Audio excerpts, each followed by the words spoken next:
영혼을 위한 준비라는 제목으로 우리가 말씀을 전합니다. 벌써 아침 저녁으로 쌀쌀하지요.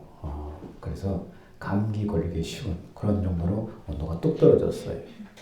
근데 아침에 나오면 아파트 놀이터, 산책로, 단풍이 얼마나 이쁘게 빨갛게 단풍이 져있는지 몰라요. 그냥 색칠한 것 같아요. 그렇게 이뻐요. 길거리에 가보면 노란 은행잎들이 바람 한번 지나가면은 우수수 그냥 바람에 흩날리는 것을 보면서 가을이구나 이것을 실감하게 됩니다. 여러분, 이 자연 만물이 봄, 여름, 가을, 겨울 이렇게 순환하듯이 언제나 시작이 있으면 항상 마지막이 찾아오는 것입니다. 엊그제 시작됐던 것 같은 한 해가 벌써 마지막이 지금 가까워오잖아요. 11월달, 12월이면 마지막이잖아요. 가까워지. 그렇듯이 이 땅에 태어난 우리도 언젠가는 그렇게 종말을 향해서 가고 있는 거예요. 이 땅에 태어났기 때문에 종말을 향해서 가고 있는 거예요. 봄, 여름, 가을, 겨울이 시작됐지 우리도 태어났으면 종말을 향해서 가고 있는 거예요. 그런데 그리스도인은 인생의 종말이 시작이 있음을 아는 사람들이에요. 종말로 끝이 아니라 그 종말에 시작이 있음을 아는 사람이에요. 예수 믿는 믿음의 삶이 죽음을 종말이 아니라 새로운 출발점으로 만든 것입니다.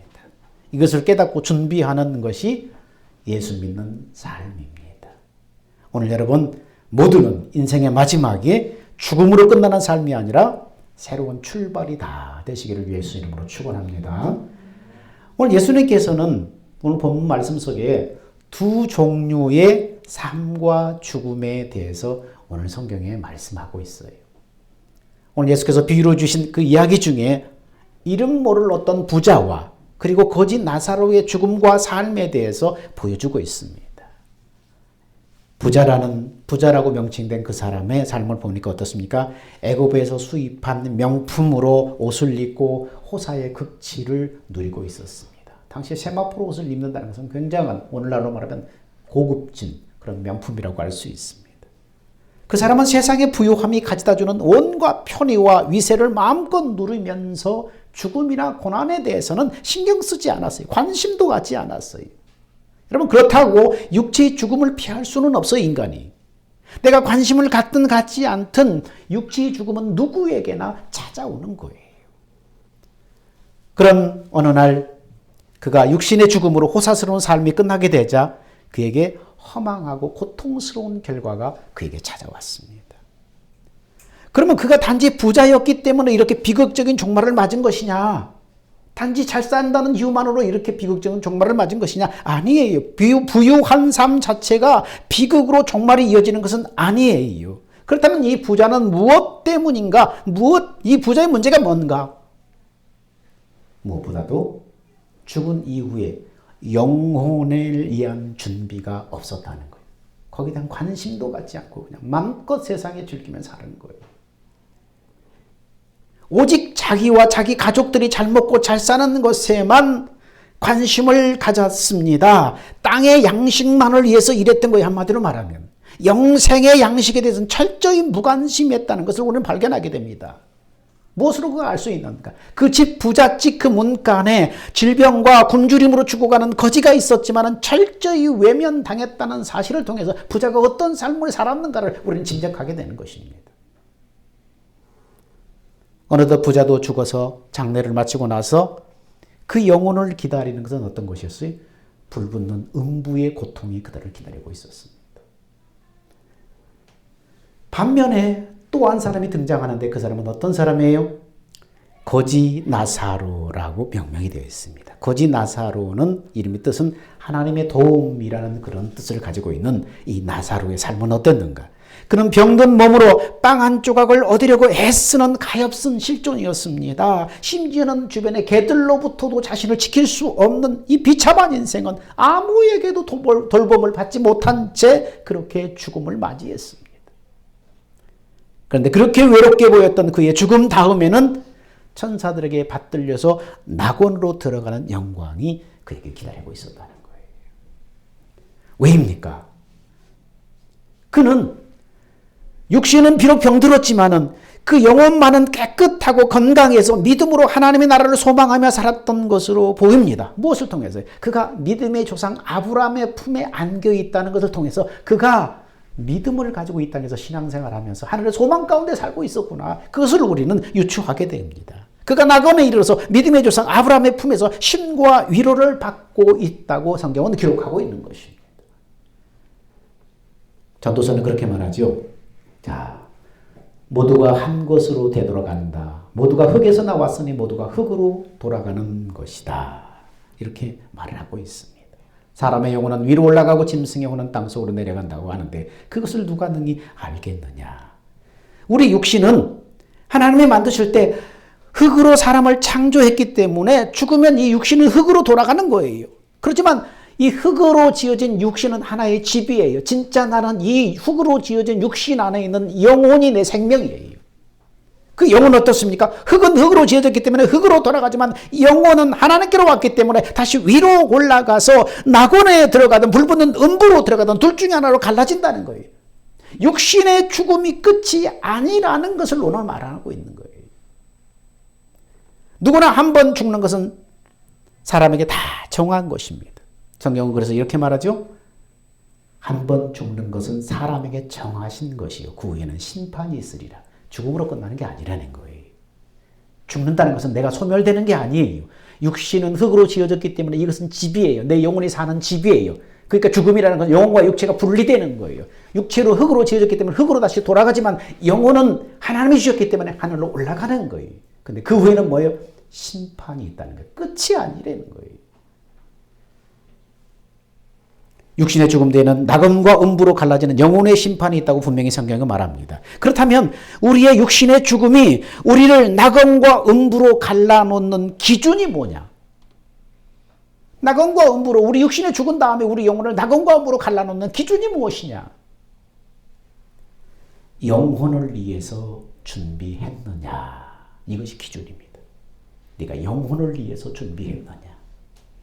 성경은 죽음 이후에 새로운 세계가 있음을 분명히 말씀합니다. 죽음을 맞이한 인간에게 분명히 새로운 세계가 기다리고 있습니다. 주님께서 온 세상을 다스린 종말이 오면은 두 말씀 중에 어느 하나에 속하게 된다는 것입니다. 자, 성경이 이렇게 말합니다. 그때 왕이 오른편에 있는 사람들에게 내 아버지의 복을 받은 사람들아 와서 세상이 창조된 때부터 너희를 위해 준비된 나라를 물려받아라. 너희를 위해서 내 아버지께 복받은 사람들아 너희를 위해서 세상 창조할 때부터 너희를 위해 준비된 나라를 물려받아라. 이렇게 말합니다. 좋은 것이죠? 자, 그러나 반대쪽에 뭐라고 말합니까?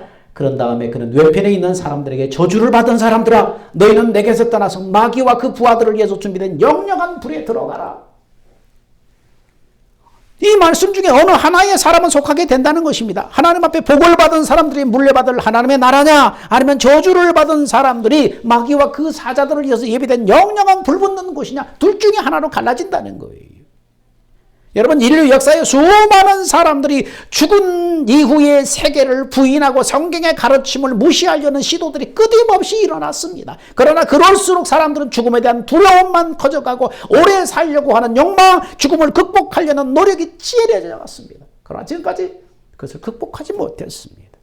왜냐하면 인간은 하나님이 정하신 죽음을 늘 의식하며 살 수밖에 없는 하나님이 만드신 피조물이기 때문입니다.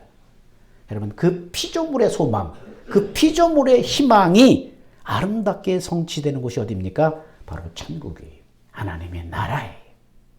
오늘 본문에 누가복음 16장 22절에 그곳을 아브라함의 품이라고 하였고 누가복음 23장 43절에 십자가상에서 예수님은 그곳을 낙원이라고 말씀하셨습니다. 아브라함의 품이라고 했고 낙원이라고 말씀했습니다. 모두 이것은 궁극적으로 같은 것이에요. 듣는 사람들 이해를 쉽게 하고 그 의미를 깨닫게 하려고 각각 다르게 표현한 것뿐이에요. 낙원이라는 것이 천국 자체는 아니지만은 주님이 재림하실 때에 부활을 기다리면서 즐거움의 상태로 지내는 것을 말합니다. 그러나 이곳에 있던 사람들도 주님이 재림할 때에 생명의 부활로 일어날 것이기 때문에 결국은 천국과 같은 개념이라고 할 수 있습니다. 성경은 여기에 대해서 이렇게 얘기하죠. 놀라지 말아라. 무덤 속에 있는 자들이 다 하나님의 아들의 음성을 들을 때가 올 것이다. 그때가 되면 선한 일을 한 사람들은 다시 살아나서 영원한 생명의 나라로 들어가고 악한 일을 저지른 자들은 다시 살아나서 심판을 받게 될 것이다. 생명의 부활, 심판의 부활, 다 살아난다는 거예요. 예수를 믿든 안 믿든, 영혼을 위해서 준비했든 준비하지 않았든, 예수님이 재림 때에 우리 육신이 흙으로 돌아가서 썩어졌지만은 이 육신이 다시 인간의 형상으로 다시 부활을 해서 그 부활체로 다시 하나님 앞에 서게 된다는 거예요. 영혼과 하나 되어서 다시 하나님 앞에 서게 되는데, 부활을 하는데 뭐 하려고 부활을 하느냐? 어떤 사람은 심판을 받아서 영영한 불 속에 들어가게 해서, 어떤 사람은 영원한 생명을 얻어서 하나님의 나라로 들어가 살기 위해서 다 죽은 다음에 부활한다는 거예요.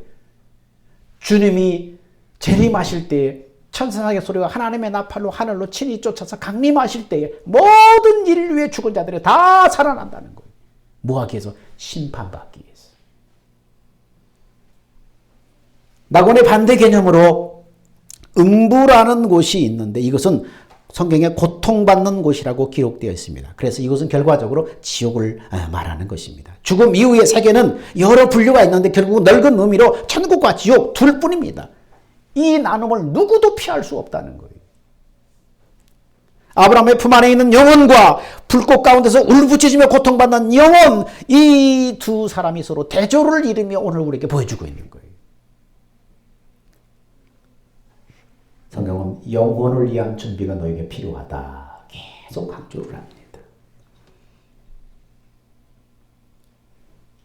갈라디아서 6장 8절에 만일 자신의 악한 욕망을 만족시키고자 하는 사람은 악한 씨앗을 심은 셈이 되어 그 결과 죽음을 거두게 될 것입니다. 그러나 성령을 위하여 좋은 것을 심는 사람은 성령께서 주시는 영원한 생명을 거두게 될 것입니다. 성령께서 장래 우리 영혼을 인도하실 것을 지금 말씀하는 것입니다. 그 성령의 열매 중에 하나가 충성이에요. 네가 죽도록 충성하라. 내가 생명의 멸류관을 내게 주리라. 그렇게 말씀하고 있습니다. 내가 죽도록 충성하라. 내가 생명의 멸류관을 내게 주리라. 이렇게 말씀합니다. 내가 장차받을 고난을 두려워하지 말아라. 볼지어다 마귀가 장차 너희 가운데 몇 사람을 오게 던져 시험을 받게 하리니 너희가 10일 동안 환난을 받으리라. 그러나 내가 죽도록 충성하라. 그러면 내게 생명의 멸류관을 주리라. 생명의 멸류관은 뭐예요? 영생을 주리라는 거예요. 성령을, 하나님의 영이신 성령을 마음에 모시고 하나님께 충성으로 살아가는 사람은 영생, 영혼을 위한 이 직접적인 준비를 하는 사람들이에요. 예수님이 나를 위해서 죽으시고 부활하셔서 하나님 예수 믿는 사람 안에 영으로 오신 분이 바로 성령님인데, 그 성령님을 마음에 모시고 그 성령님의 인도를 따라서 살아가는 것이 뭡니까? 충성인데, 그렇게 충성으로 살아가는 삶은 영혼을 위해서 준비하는 사람이 된다는 것입니다. 이런 삶의 도로는 이미 우리에게 잘 알려져 있어요. 근데 문제는 뭐냐? 사람들이 무관심하게 살다가 어느덧 도적같이 인생의 겨울이 찾아온다는 거예요. 준비하지 않았는데, 준비되지 않았는데 어느덧 도적처럼 그렇게 인생의 죽음을 맞이하게 된다는 거예요. 그래서 죽음 이후의 길을 고통으로 만들어버리는 경우가 허다하다는 것입니다. 오늘 본문 속에서는 고통 중에 음북에서 부르짖는 부자의 애타는 음성을 우리에게 들려주고 있습니다. 자, 같이 한번 읽어볼까요? 시작. 불러 이르되 아버지 아브라함이여 나를 긍휼히 여기사 나사로를 보내어 그 손가락 끝에 물을 찍어 내 혀를 서늘하게 하소서. 내가 이 불꽃 가운데서 괴로워하나이다. 갈증난 영혼을 적셔줄 한 방의 물을 갈고 가는 그 애타는 부르짖음. 그러나 아무리 불러도 이룰 수 없는 그 불가능의 세계에 떨어진 그는 비로소 지옥이 주는 절망을 깨달으면서 좌절합니다. 아버지요, 얼마나 고통스러우면은 저 나사로의 손끝에 물 한 방울 찍어서 이 고통 가운데 나에게 떨어뜨려 주세요. 얼마나 고통스러웠으면. 이제 버림받은 그 영혼은 절벽 같은 그 낙심 속에서 마지막 우리에게 하나의 메시지를 남기고 있습니다. 누가복음 16장 27절에 그가, 자, 시작. 가로되 그러면 구하노니 아버지여 나사로를 내 아버지 집에 보내어소서. 내 형제 5이 있으니 저에게 증거하여 저희로 이 고통받는 곳에 오지 않게 하소서. 손가락 끝에 물 한 방울 찍어서 나에게 좀 찍어서 나를 좀 조금이라도 좀 이 고통 가운데 고통을 면하게 해주세요. 근데 거절당해요. 그러자 아버지요, 다시 한번 부탁합니다. 저 나사로를 세상에 있는 그 내 형제들에게 있는 곳에 보내어서 저들은 제발 이 고통받는 곳에 오지 않게 좀 증거하게 해주세요. 죽은 다음에 끝이 아니라 또 다른 세상이 있고 심판이 있다는 것을 제발 좀 가서 알려주세요. 마지막 메시지를 남기고 있습니다. 이 외침은 뭡니까? 살아있을 때 준비하지 못하는 인생을 향해 들려주는 마지막 충고예요. 마지막 충고. 여러분, 가을이 깊어가는 이 시점에서 내 삶을 조용히 한번 돌아봅시다.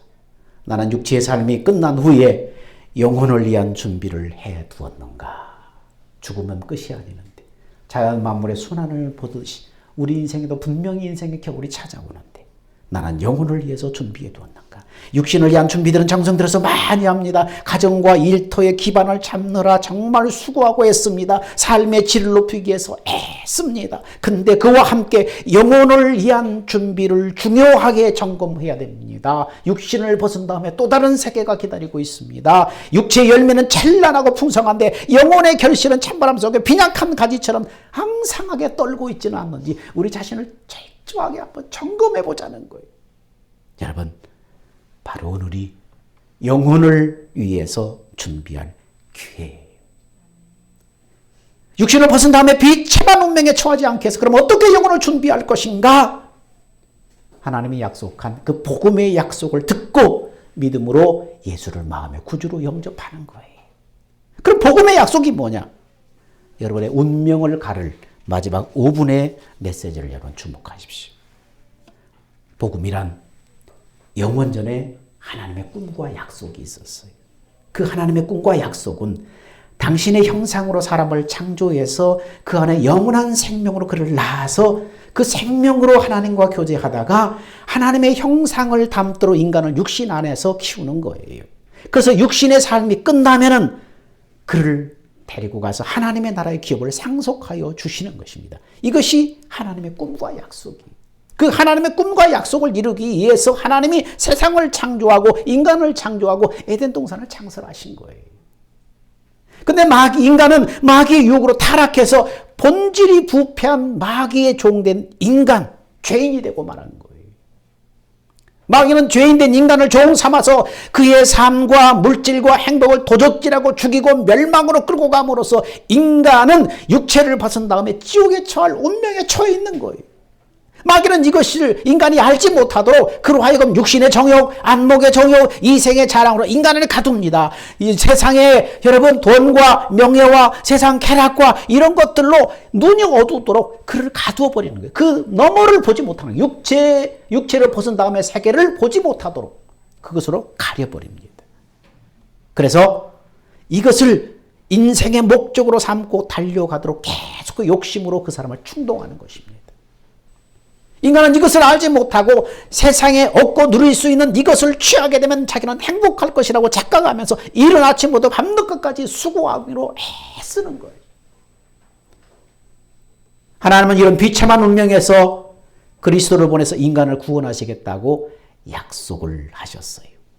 하나님은 인간의 역사 속에 이 약속을 쭉 진행시켜 오다가 드디어 때가 되자 독생자 예수 그리스도를 세상에 보내셨어요.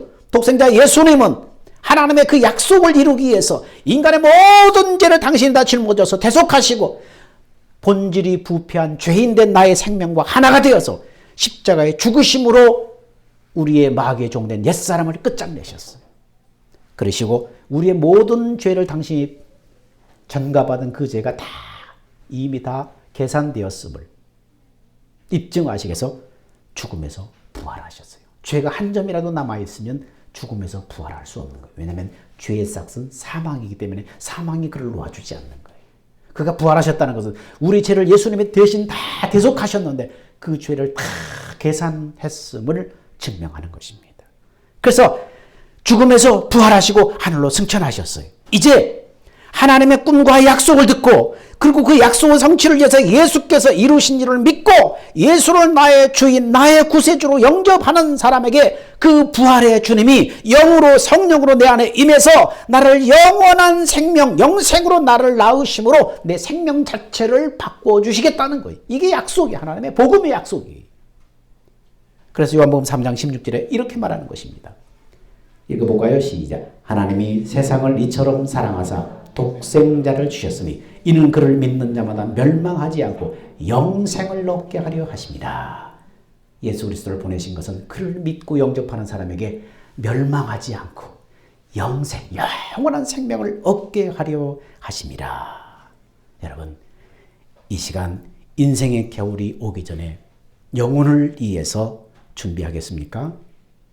그렇다면 예수 그리스도를 영접해야 됩니다. 성경은 이렇게 말해요. 영접하는 자, 곧 그 이름을 믿는 자들에겐 하나님의 자녀가 되는 권세를 주셨으니 그를 믿는 사람, 영접한 사람, 하나님의 자녀로 그를 낳으시겠다는 것입니다. 어떻게 영접합니까? 믿음으로 예수를 영접하는 거예요. 믿음으로 영접하는 거예요. 너희는 그 은혜를 인하여 믿음으로 말미암아 구원을 받았으니 이것이 너에게서 난 것이 아니요 하나님의 선물이라. 우리가 믿음으로, 우리가 믿고 영접하면은 그 믿음의 의로 받아들이는 거예요. 어떤 내 공로나 잘난 거나 뭐 어떤 놀라운 어떤 뭐를 해서가 아니라 하나님이 이미 베푸신 그 일을 믿고 받아들임으로 구원받는다는 것입니다. 그래서 어떻게 해요? 이것은 각자의 초청으로 예수 그리스도를 영접하는 것입니다. 엄마 믿는데 엄마 치맛자락 붙잡고 천국 가는 것이 아니라 각자 개인적으로 예수를 영접하는 것입니다. 그래서 계시록 3장 20절에 이렇게 약속합니다. 같이 읽어봅시다. 볼지어다 내가 문 밖에 서서 두드리노니 누구든지 내 음성을 듣고 문을 열면 내가 그에게로 들어가 그로 더불어 먹고 그는 나로 더불어 먹으리라.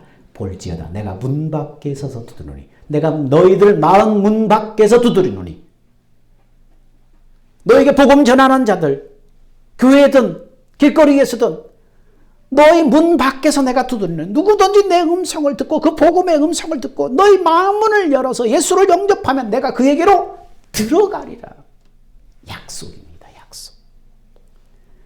예수 그리스도를 영접한다는 것은 이제는 나 중심에서 하나님 중심으로 바꾸겠다는 거예요. 내 안에 들어오셔서 내 죄를 용서하시고 이제는 그분이 원하는 사람이 되도록 나를 그리스도께 맡기겠다는 것입니다. 이게 영접한다는 뜻이에요. 예수님의 말씀에 지식적으로만 안다든가 어떤 감정적인 경험은 충분하지 않아요. 우리의 의지가 필요해요. 의지의 행위인 믿음으로 예수 그리스도를 내 마음에 영접하는 거예요. 여러분이 아파트에 누가 찾아오면 탕탕탕 배를 누르면 어떻습니까? 문 닫아놓고 들어오세요 할 수는 없잖아요. 여러분의 의지의 행위, 여러분이 행동으로 열고 들어오세요라고 열어야 되는 거예요. 그 의지의 행위가 뭐예요? 결단이 뭐예요? 여러분의 입술을 통해서 여러분이 스스로 초청하는 것입니다.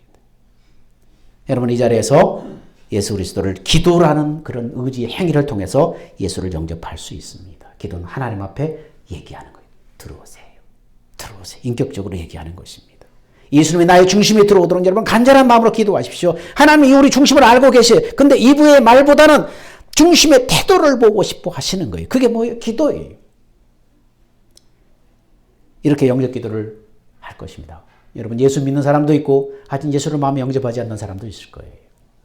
제가 이렇게 기도할 것입니다. 여러분 기도를 들어보시고 마음에 들면 결단하십시오. 나도 예수님을 마음에 모셔야 되겠다. 결단하십시오. 이렇게 기도할 것입니다.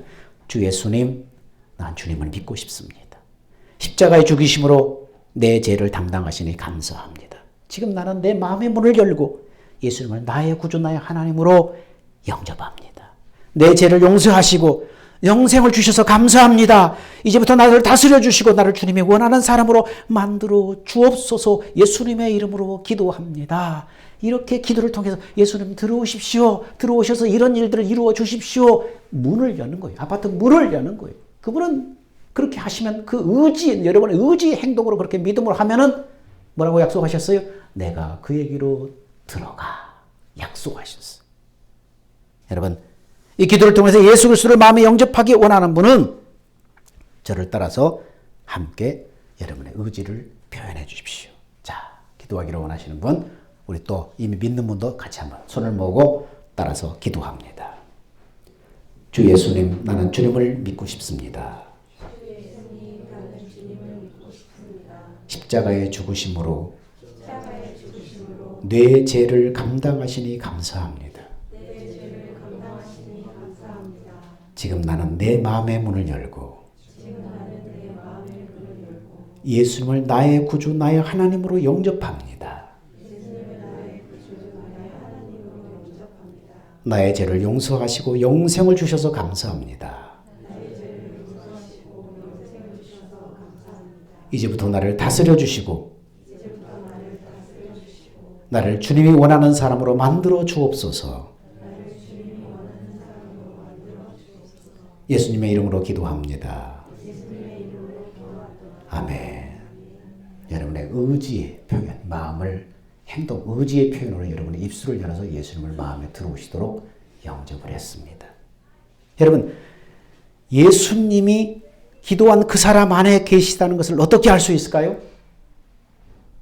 우리가 지금 믿음으로 예수를 내 안에 들어오시라고 했는데 예수님이 내 안에 계시는 걸 어떻게 알 수 있어요? 계시록 3장 20절 약속에 의하면 지금 예수님은 어느 곳에 계시다고요? 내 음성을 듣고 문을 열면 네가 의지 행인 기도를 통해서 인격적으로 예수를 모셨으면 내가 그에게로 들어가. 예수님은 즉 영접 기도한 사람 안에는 지금 예수님 어디 계세요? 마음 안에 계시는 거예요. 왜? 약속하셨으니까. 여러분 하나님이 거짓말 하실까요? 그럼 성경 말씀에 거짓말 써놨을까요? 아니에요. 하나님이 당신의 기도를 분명히 들으신 거예요. 하나님 자신을 걸고 그분의 말씀, 성경 말씀의 신실성을 걸고 하나님은 반드시 약속을 지키시는 거예요. 여러분이 진실하게 그렇게 영접했다면 예수님은 지금 이 순간 여러분의 마음 안에 이미 들어와 계신 거예요. 성경은 예수를 영접한 모든 사람에게 영생을 약속하고 있습니다. 자, 보십시다. 자, 예수님 우리가 계신 거 같이 읽습니다. 시작. 또 증거는 이것이니 하나님 우리에게 영생을 주신 것과 이 생명이 그의 아들 안에 있는 그것이니라. 하나님 우리에게 영생을 이미 주셨대. 예수 영접한 사람은. 그 영생이 어디 있어요? 아들 안에 있대요. 우리가 지금 누구 영접했죠? 예수님을 영접했잖아요. 그의 아들 예수를 영접했잖아요. 그래서 시작. 아들이 있는 자에게는 생명이 있고 하나님의 아들이 없는 자에게는 생명이 없느니라. 또 내가 하나님의 아들의 이름을 믿는 너에게 이것을 쓴 것은 시작. 너희로 하여금 너희 안에 영생이 있음을 알게 하려 함이라. 예수 그리스도를 나의 마음에 구주로 모셨으면 예수 안에 뭐가 있다고요? 영원한 생명이 있어요. 그러니까 예수를 영접하면 여러분 안에 영원한 생명이 있는 거예요. 하나님의 자녀로 그 순간 태어난 거예요. 천국 호적에 여러분이 이름이 기록된 거예요. 여러분 기억해야 할 사실은 예수를 영접했는데 아무런 느낌도 없는데요. 감정에 의지하지 말라는 거예요. 우리의 믿음은 하나님과 그분의 말씀, 성경에 근거하는 것이지 우리의 느낌이나 어떤 감정에 근거하는 것이 아니라는 거예요. 그리스도인은 하나님과 그분의 말씀을 믿는 믿음으로 사는 것이에요. 특별한 느낌이 있을 수도 있지만 없을지라도 여러분 걱정하지 말라는 거예요. 우리의 믿음의 근거는 하나님과 그분이 하신 약속에 근거하는 거예요. 우리 믿음이. 여러분 성경 보니까 이런 애화들이 있죠. 기관차, 이 엔진이 달려있는 기관차, 그 다음에 그 기관차 뒤에 연료차, 그 뒤에 손님이 타는 객차가 있어요. 이 기관차는 하나님과 그분의 약속의 말씀이라는 사실이라고 생각합시다. 그 다음에 그 하나님과 그 말씀에 대한 우리의 신뢰하는 믿음이 연료차라고 생각하고 그 믿음의 순종의 결과 우리에게 느껴지는 감정이나 느낌을 객차로 비유한다고 생각해 봅시다. 여러분 객차로 연료차나 엔진이 달려있는 기관차를 끌고 갈 수 있어요? 없어요? 없어요. 손님이 타는 그 객차는 그냥 달려있는 거예요. 기관차는 엔진이 달려있는 기관차는 연료차나 객차가 있든 없든 뭡니까? 갈 수 있어요. 근데 이 객차로 기관차를 끌고 갈 수는 없는 거예요. 마찬가지입니다. 그리스도인들도 느낌이나 감정에 의존하는 것이 아니라 우리 믿음의 근거를 어디다 두는 거예요? 하나님과 그분의 말씀의 신실성에다가 우리 믿음의 근거를 두는 것입니다. 여러분이 믿고 예수를 영접했다면 예수 생명이 지금 여러분 안에 들어와 있습니다.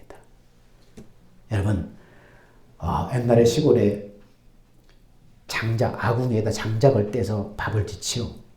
그 아궁이에다가 장작이 여러 개 있어서 같이 불 타면 어떻습니까? 장작이 활활활 잘 타요.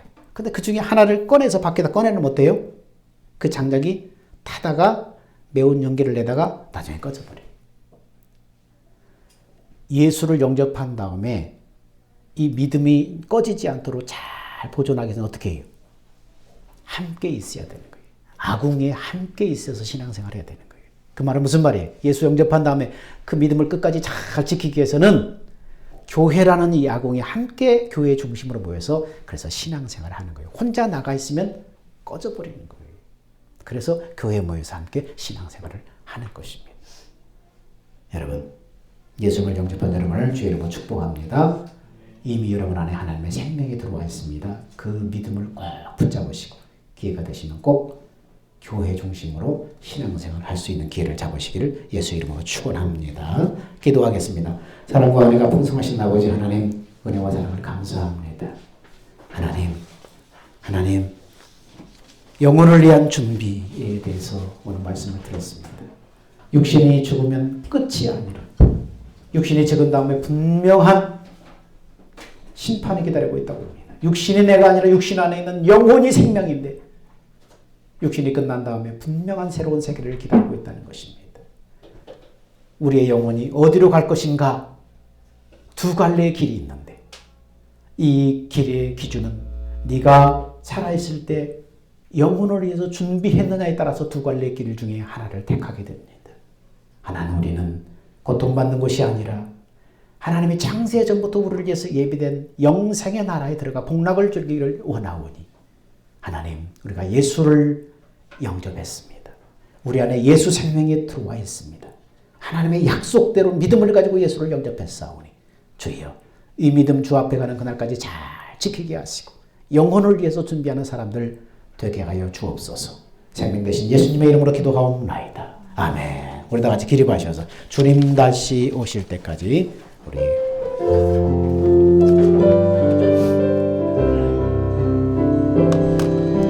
주님 다시 오실 때까지 나는 이 길을 가리라.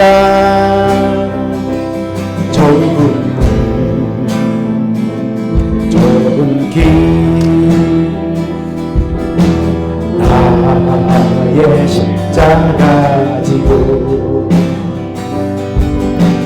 나의 가는 이 길 끝에서 나는 주님을 보리라. 영광의 내 주님 나를 맞아주시니 주님 다시 오실 때까지 나는 일어나 달려가리라. 주의 영광 온 땅 덮을 때 나는 일어나 노래하리. 내 사모하는 주를 온 세상 구주시로 내 사모하는 주를 영광의 왕이시라. 이제는 우리 주 예수 그리스도의 은혜와 하나님의 사랑하심과 성령의 내주 교조의 교통하심이 예수를 마음에 영접하고 이 영생의 생명을 가지고 주님 다시 오실 때까지 믿음의 삶을 잘 살아가기를 원하는 사랑하는 성도들의 결심과 결단과 그 믿음 위에 이제부터 영원 무궁토록 함께 있을지어다. 아멘.